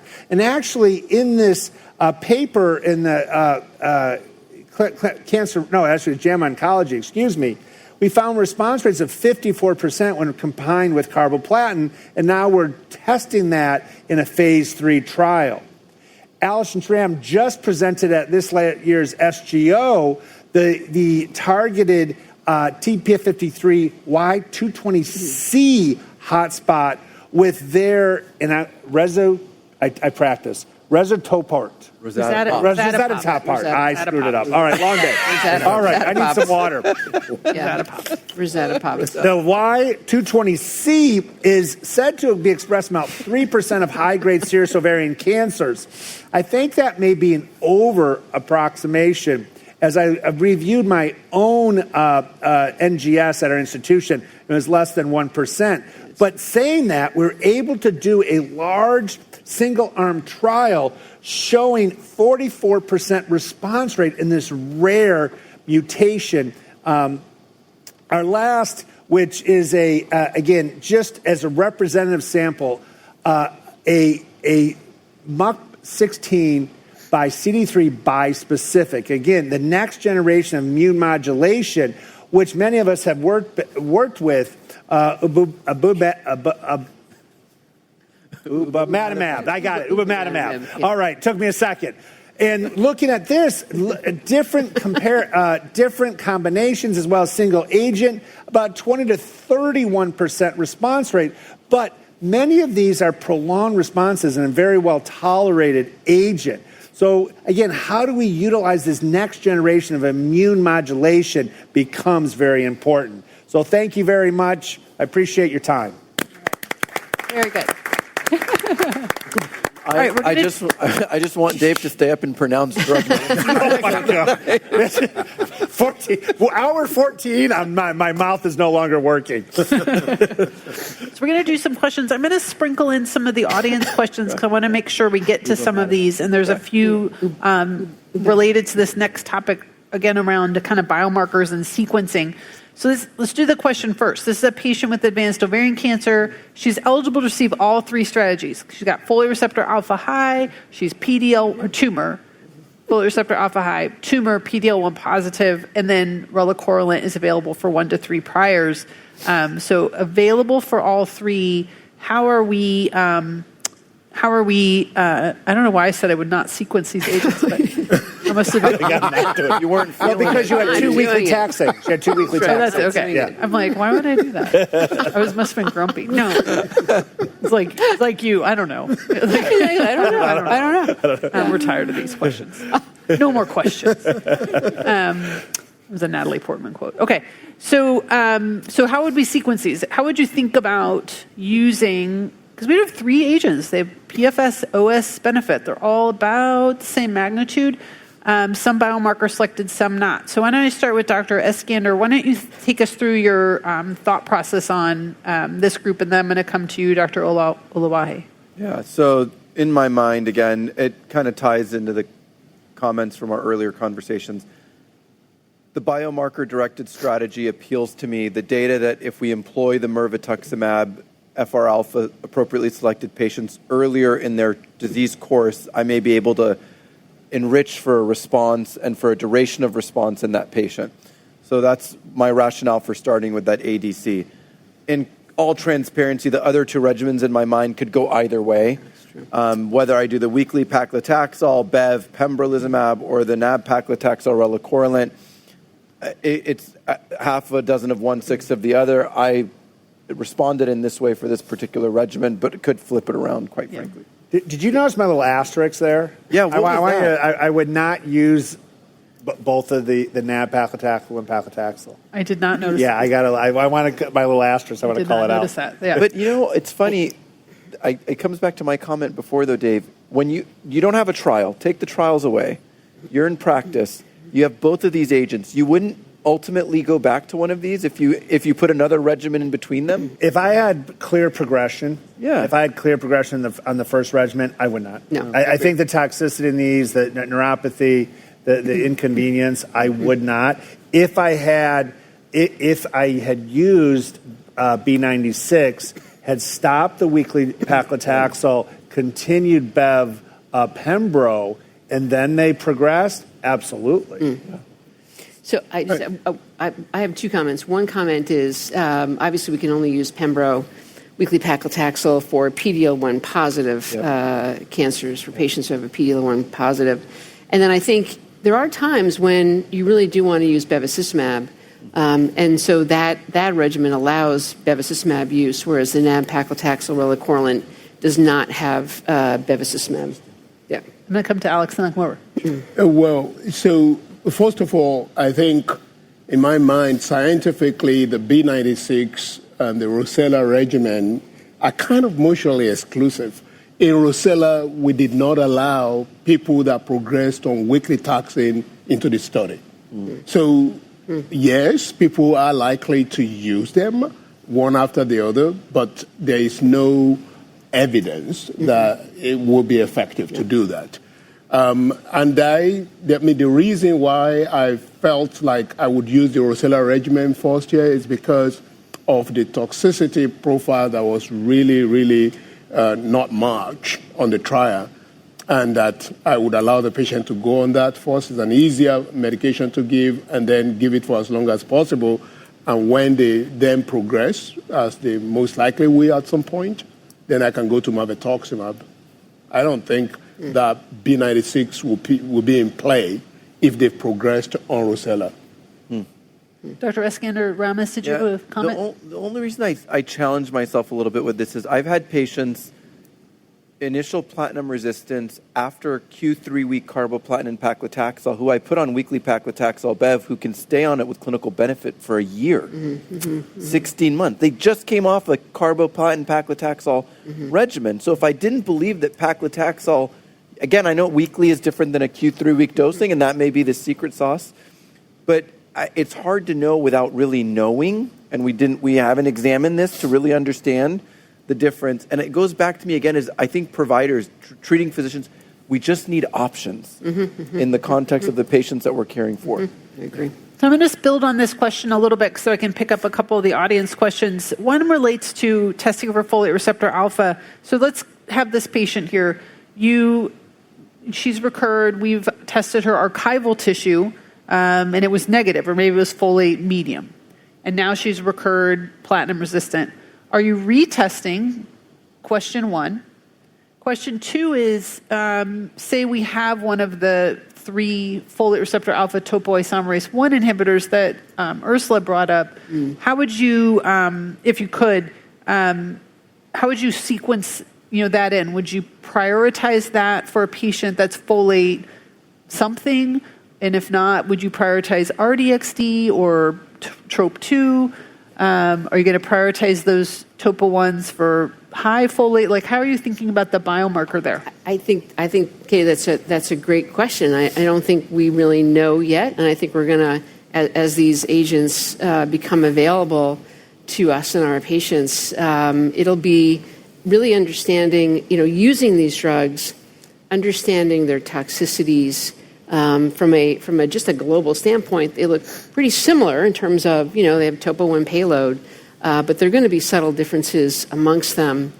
So I think that's how I would, and I think the answer to your question, if I had available to me a topo I folate receptor alpha drug or targeted drug, I would not biopsy that patient. And a lot of times you cannot biopsy, you cannot rebiopsy. It's just too dangerous to put a needle into a node that's a periaortic node or a tiny peritoneal nodule or lung nodule. So that's not really feasible in a lot of our patients to rebiopsy.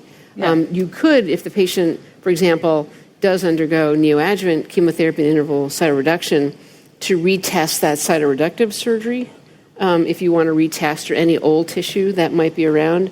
But I'm not a big proponent of rebiopsying unless you really don't have that information from the initial surgery. And Dave, let's come back to this patient. She's folate high. Now you have availability of MIRV, the 2 taxane regimens, plus a folate topo I. Mm-hmm. What are you going to use first? I'd use MIRV.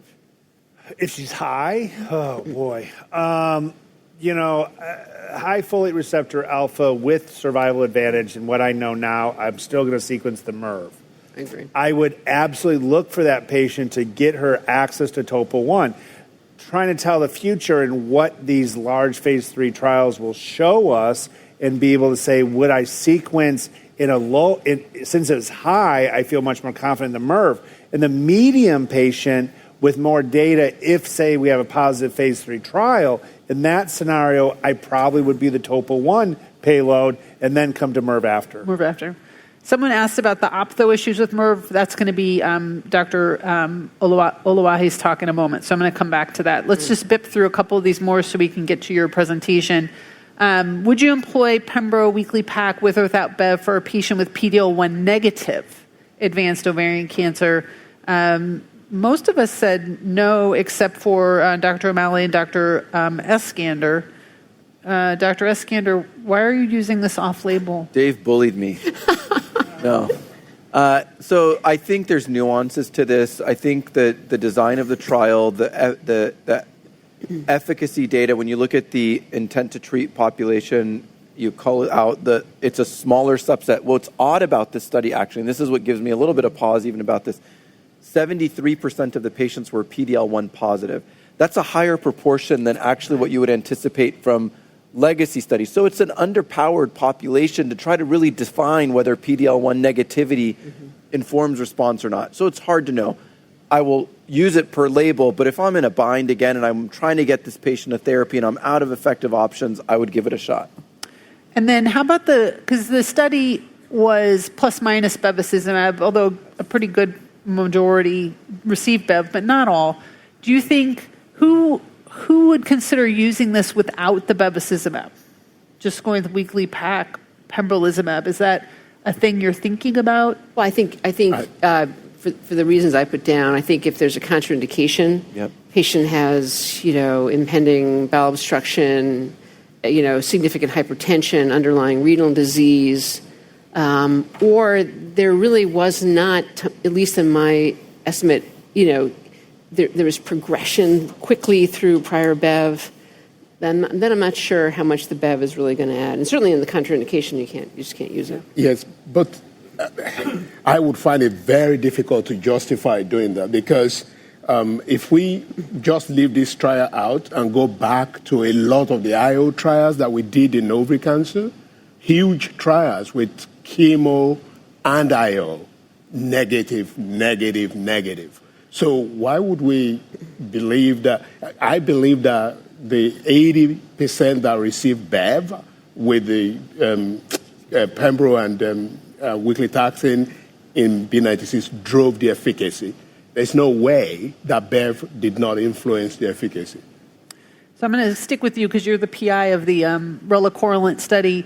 Any role for trying to sneak relacorilant in with any sort of other chemotherapy? I mean, it's supposed to be synergistic and downregulate glucocorticoid receptors. 100%. Actually, the reason why nab-paclitaxel was chosen was the need to avoid using high-dose steroid treatment in order to mitigate reaction to Taxol. So, paclitaxel, excuse me. So in reality, there are so many other chemotherapeutic agents that pretreatment with high-dose steroid is not even required. And so I think I can't wait to have the opportunity to add relacorilant to those other chemos. And actually, I think since ADCs are chemos as well, just been delivered cleverly, why can't relacorilant be added to ADCs and get even a more impressive efficacy? But on protocol, you do it, not just in clinical practice right now. No, I'm talking about trials. Trials, trials. Okay. Yes. No, I wouldn't do that. I don't want to go to jail. Yeah. We don't want that either. And it looks like we all agree we're not using glucocorticoid expression levels to move this forward. Okay, I'm going to turn it over to you, Dr. Olawaiye, for a discussion of toxicity, and then we'll come back for our last set of discussion questions. Thank you. Away. So in discussing therapy, we have talked a lot tonight about efficacy, but we all know that, toxicity is part and parcel of what we do when we're treating cancer. And we have to look at toxicity, especially with the era of new things that are coming into the treatment space, all of which have very similar high efficacy, talking about the ADC. So I'm going to quickly go through because of time limitation, we're just going to select some of the toxicities that we discussed relating to PARP inhibitors, ADCs, and then we're going to talk about the relacorilant medication or the trial. And as you have seen from Professor Eskander and O'Malley's presentation, these first-line trials were all done around the same time. The design of the trials were actually similar. They randomized typically 2-to-1 in favor of the experimental arm in those trials. And there is no question that some of the toxicities that were seen in the clinical trials were class effects. The hematologic toxicities dominate, but they were actually, surprisingly, these drugs were well tolerated. And I have pillar one here. I want you to concentrate on the thicker part of the bars, and those are the grade 3 or higher toxicities. And as you can see on the olaparib with bevacizumab side of this trial, all of the thickened areas where it is stuck below 20%. Actually, many of them below 10%. So they were well tolerated. And here is PRIMA, which is the niraparib trial, again, very well tolerated, but it has a peculiar, side effect that is a little bit higher than the other PARP inhibitor agents, which is thrombocytopenia. And as you can remember, you have an advice from PRIMA actually to mitigate that by using the platelet level at the time of starting trial and the weight of the patient, 70 kilograms and 150,000 platelet level. From Solo 1, again, very similar to what we saw in Pillar 1, apart from hypertension, of course, which is BEV related. You have the toxicity here, again, mostly around about 21% being the highest percentage of the toxicity related to anemia that was seen in that trial. All the other toxicities were actually below 10%, which was very nice. So I tried to make this table so that we could see the top 4 most common toxicities for each of the PARP agents. Remember, I was tasked with talking about the commonly utilized therapies. So there's another PARP agent that is still approved, but it's no longer being prescribed by many because of the story behind the sponsor for that drug. But here you see that if you remove hypertension from pillar 1, you can just say anemia, lymphopenia, and fatigue are the 3 dominant side effects for these drugs. So we're going to talk about, management of fatigue. Now, the management of these, side effects require that you mitigate even before you start the treatment. So you look at the prior treatment that the patient has had, because that is very important, and then exclude all the things that could make the patient feel tired and fatigued, anemia, depression, insomnia, hypothyroidism. If the patient is recently menopausal, she could be having, symptoms of menopause affecting her sleep. You have to look into that. And then, the management really, you should look very carefully to utilizing non-pharmacologic management because you don't want the patient to become, to have another a drug added to a plate that is going to complicate things. Massage therapy is strongly advocated. Psychological intervention, if you have a psychologist that you can refer patients to that who can help. Because some of this has, a mental component to it. Exercise is very helpful, controlled exercise.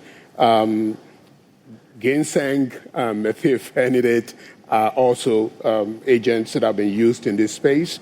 Consider, of course, dose interruption or lowering the dose of the medication.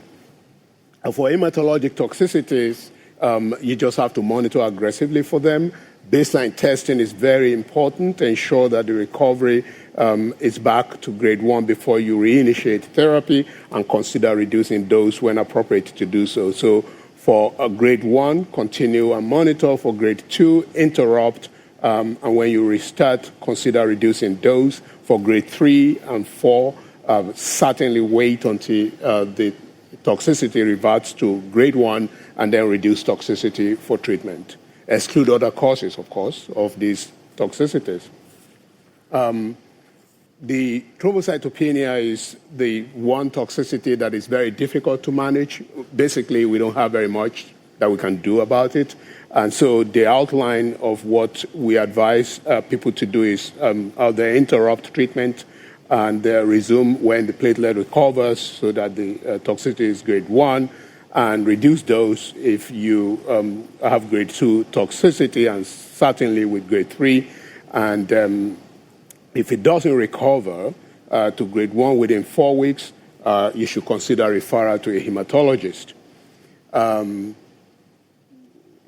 More of the same thing.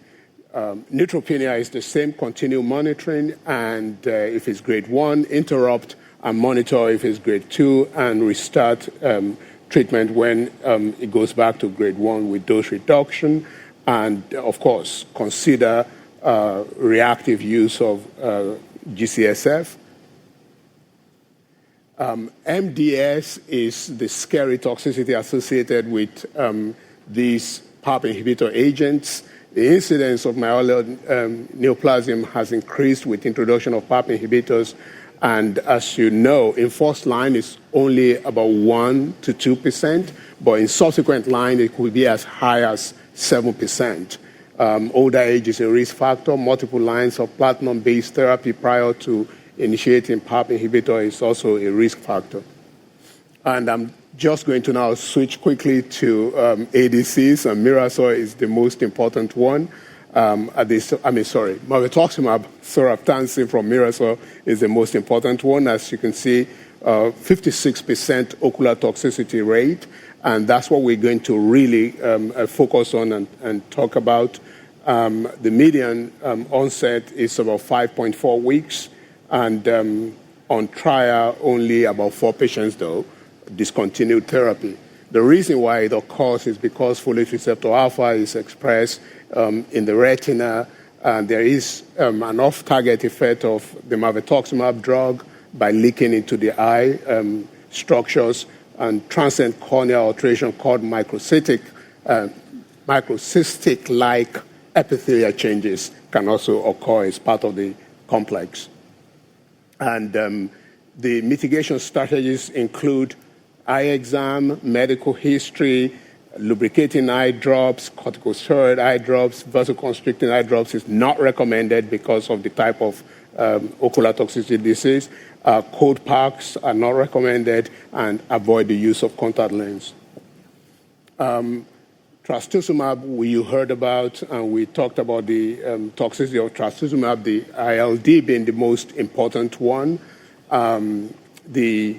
This is just from the PanTumor 2 trial. I'm not going to dwell on that.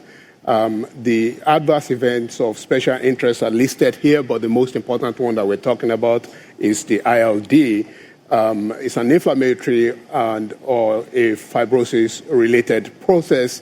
It can be quite scary.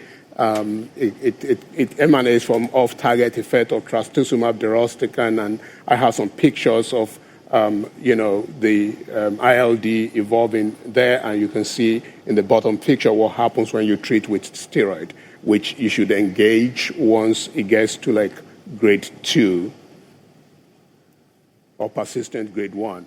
These are the mitigating strategies. The 5S is very important from Tarantino's paper, and I'm not going to go through this because of time, but the slides are available to you. But vigilance is the most important thing that we advocate that people do. The Rosella trial also, as we said before, is very well tolerated. The hematologic toxicity related to nab-paclitaxel is really what you need to focus on for the Rosella trial. The anemia and neutropenia are the two most important toxicities, and you just have to be vigilant about them and mitigate as they occur. Monitor aggressively prophylactic use of GCSF in at-risk patients and reactive use of GCSF in other patients. The dose modification for relacorilant, as was used in the Rosella trial, are inserted here. And so in conclusion, adverse events are integral to cancer therapy, counseling and education of patients, and importantly, mitigating strategies are very, very key. Cancer care providers are duty-bound to familiarize themselves with therapy toxicities, i.e. education. Vigilance can significantly reduce the impact of adverse events. Thank you. All right. So thank you so much for that. We're going to, I'm going to sort of hold us to some short answers. We're going to try and get through as much as we can. Before we talk about side effects, there are a number of questions on low-grade serous ovarian cancer, so it's hopeful we could just pop through and address some of those. So I'm going to go to Dr. Eskander. We had questions on, we were talking about frontline. Mm-hmm. The person said, we've talked a lot about high-grade serous. What do we recommend in low-grade serous? Specifically asking about maintenance letrozole or the use of letrozole and endocrine therapies and endocrine sensitivities. Can you encapsulate what we've learned in 30 seconds? Yes. So you have a minute. There is incorporation of maintenance strategies. It comes from a retrospective review that came out of MD Anderson, led by Dr. Gershenson, looking at the benefit of maintenance letrozole in low-grade serous, suggesting a benefit, caveats to it.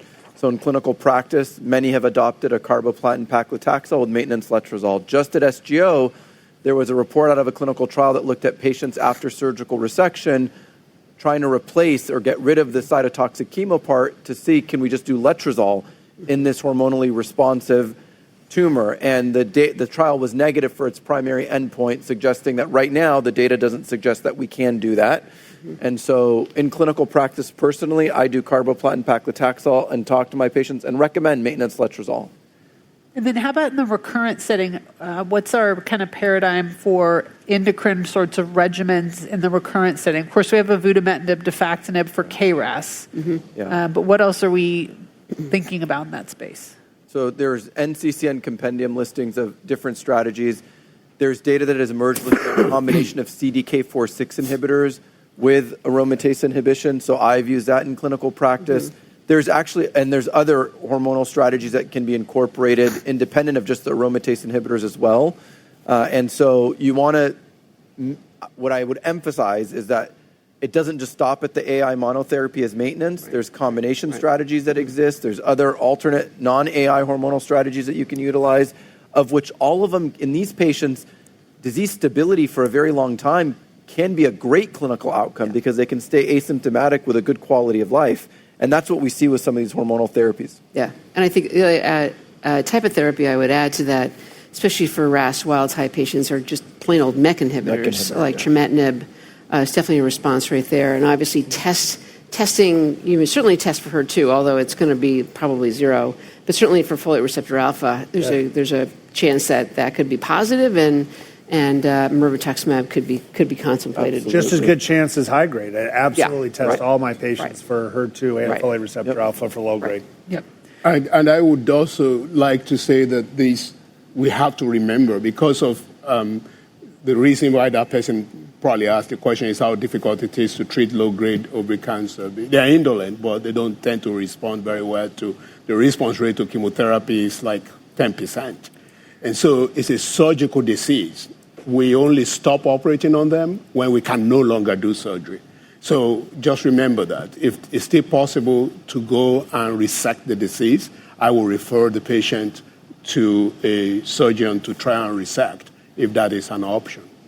So we had a question that's perfect with this one, asking on prevention of the ophthalmologic problems with mirvetuximab soravtansine, and we actually have some variation in our practices here. So I'm going to come back to Dr. O'Malley, who helped develop MIRV. Can you just talk about how do we prevent it? Well, we did a lot of really good things in the development of MIRV, and one of them is establish a cohort, which Ursula, I think you were the first author of, about looking at interventions to try to decrease the eye toxicities.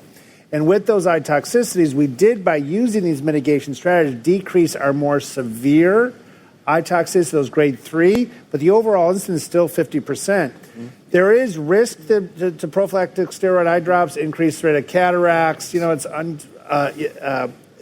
does cause burning. Right. So I think as we look at this, we're trying to see, now that we have better experience, can we hold the prophylactic steroid and use those more as a treatment with symptoms? But I haven't gone there yet. Yeah, and I think sometimes ophthalmologists will basically say, I don't think the steroid eye drops work, or the patient's starting to get higher eye pressures, and they will basically not let the patient take them, even though it's in the package insert. That's what affected my practice. Yeah. We have our Shiley Eye Institute. They all see Dr. Scott. Yeah. He's like, Ramez, they don't need it right now. I'll tell you when we should start it, and we'll do it, and I want you to hold off. Yeah, you have to say on the package insert is for Correct. Prophylactic steroid eye drops. Correct. So you want to just say that to be, but we'd all love to not use them. So I think that's still under discussion. But it's all the other things as well, like no contact lenses, good eye hygiene, preservative-free lubricating eye drops. So please, if you're prescribing this, make sure you emphasize to patients that it has to be preservative-free. If they get the other stuff, they can get infections. And I'm probably forgetting something. Right. But let's talk a little bit more about mirvetuximab. This is a question about the neuropathy, because we've been talking about neuropathy with these taxane-based regimens, which varies with nab-paclitaxel and weekly paclitaxel, but MIRV is a microtubule toxin, so you can see kind of the variety. It seems like four of us kind of clustered in the 20% range, and then Dr. Matulonis and Eskander think it's higher in terms of what percentage of our patients are getting neuropathy. I think it's the difference between clinical trials than the wild. Yeah. In the wild, it's probably higher. You want to comment, Dr. Matulonis? Yeah, I think it's DM4 is a microtubule poison. So I think that, and we've certainly seen this in mirvetuximab trials where, patients are getting neuropathy. So I think it varies very much, but I do tell folks that yes, they could, especially if those have underlying neuropathy from initial carboplatin paclitaxel, and a lot of folks do. So I tell them that it could get worse, and I would say at about 50%. I mean, it can be very subtle, or it can be something that's pretty significant. Yeah. In answering this, in my mind, I interpret it as how many patients just come in and say, I feel some degree of neuropathy. Yeah, right. Even though clinically it's not impacting them, I feel like it's a high number. And they're on this medication for a meaningful amount of time because they benefit. And as it gets now, it's in the wild out of trials, patients are getting it who would have been excluded from the trial. Yes, correct. And so I do think we're seeing That's right. More of that. And I have a question from the audience on relacorilant, so I want to get to this one. Dr. Olawaiye, I'm going to ask you to address or to comment on this one. In your experience, what are the most commonly encountered treatment-related adverse events with relacorilant and nab-paclitaxel? So I didn't have the chance to go through this slide in detail, but if you look at the modification of, the two most common side effects are neutropenia and anemia. But if you look at mitigation strategies, what we said, it's basically, delay the dose of nab-paclitaxel, reduce the dose of nab-paclitaxel, or interrupt usage of nab-paclitaxel. For the relacorilant component of the treatment, the mitigation strategy on the trial says, then restart relacorilant at the same dose, restart relacorilant at the same. We never reduce the dose of relacorilant. And that is because if you look at the toxicity profile that we saw on the trial, they were if you do what we call exposure adjustment, they were really being driven by nab-paclitaxel, not with the pill. And so that's why I kept saying how well tolerated it is. And just open to the group, because this is a great question from the audience. Lots of concern with the nab-paclitaxel relacorilant about the use of steroids, because this is a glucocorticoid antagonist, but also the role of steroids in the glucocorticoid receptor pathway being anti-apoptotic. And so does this raise concerns about the amount of steroids we're using with the paclitaxel regimens, and are we going to go back and revisit this practice? Are we harming our patients? Does anyone have a comment on that? I would guess that, I think I'm certainly trying to reduce the steroid use. Certainly, not just even because of the relacorilant issue, and maybe that is, reducing or increasing taxane resistance, but we also see you can see patients' glucoses go up a little bit. I think they tend to have some glucose intolerance because of the, use of steroids. Yeah. But on the other hand, and Alex and I were talking about this in the Uber ride over, that patients don't always feel great on treatment, and you want to sometimes use steroids, and you cannot on the relacorilant Abraxane or nab-paclitaxel regimen. Steroids great for fatigue, let me tell you. But I agree. I definitely have started thinking about that across our practice. Right. I'm in agreement too. I feel like when I saw these results from Ursula, it was I was scared about how much steroid I was using before this mechanism of action became something that we investigated. So yeah, I think I'm reducing the use of the extent to which I use steroid in my practice. All right. Thank you so much for joining us, and thank you very much for your attention. Have a great third day of ASCO tomorrow, and we'll see you back. Thanks.